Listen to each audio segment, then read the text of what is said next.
Praised be Jesus and Mary. St. Joseph of Cupertino was born in southeastern Italy in 1603, and as a young man he entered the Franciscan order, the order of Friars Minor Conventual precisely, and he persevered in that vocation till the end of his life in 1663. His life, on the one hand, was marked by a great simplicity. He was motivated by love of God and love of God alone in everything he did. And on the other hand, by many remarkable gifts that he received from God, many mystical gifts, ecstasies and levitations and raptures and all sorts of things that we read about in the books of spiritual theology. He was endowed with many of these precisely because of his humility and simplicity. God chose to show his power in this humble Franciscan saint.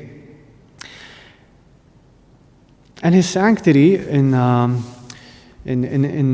brief, in just one reflection that I'd like to share with you today, his sanctity also shows to us that sanctity depends in the end on us, on how much we open ourselves to God's action in our lives. And this I'd like to illustrate by the fact that St. Joseph of Cupertino, when he lived, there were a few different Franciscan families.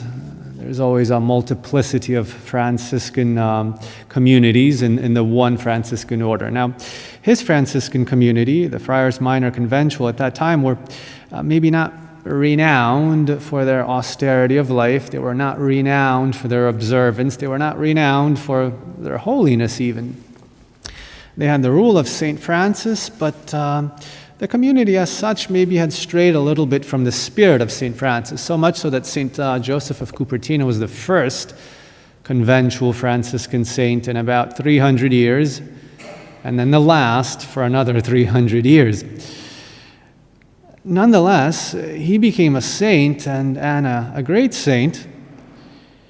And this reminds us that in the end, sanctity simply depends on us willing to become saints. In his community, the resources were there, it's just that the spirit was lacking, so there was no pursuit of holiness, or very little of it. And that didn't stop, however, St. Joseph of Cupertino, who gave himself entirely to this quest and pursuit of holiness, and he reached it. And he arrived at a very high degree of holiness. In the end, it depends on us. And then the second thing is that St. Joseph actually very much loved his community. He loved the order that he was a part of. It was providence that he was a conventual Franciscan. He tried out with a more austere family, the Capuchins, but basically, it was not his vocation to be there. God wanted him to be a conventual Franciscan, and he loved his religious family, even though, again, it had its shortcomings, like any family. He nonetheless loved it, so much so that when, during his life, St. Joseph had to undergo many persecutions, precisely because of the many gifts he had received, which were very extraordinary. He was suspected of maybe being some sort of a con artist trying to fool people. So he was under investigation many a time, and he had to live with different Franciscan communities during his life, Franciscan communities that were maybe, again, as such, more observant, more zealous. But whenever he did that, he always felt a longing to be back home in his religious community, and when he went back, he felt a certain joy and happiness at being back in the place that was home for him. And he loved his order.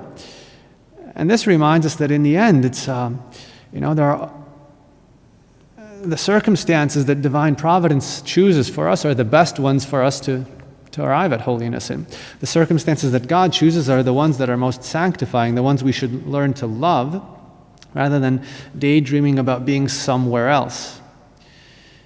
Because it's not just the circumstances that we're in, but what we do in them that determine whether we reach sanctity or not, whether we reach holiness or not.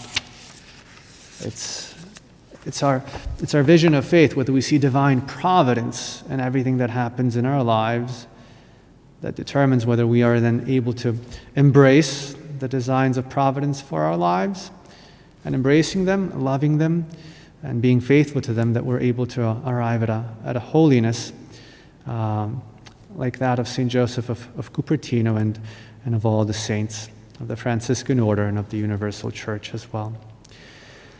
Praised be Jesus and Mary.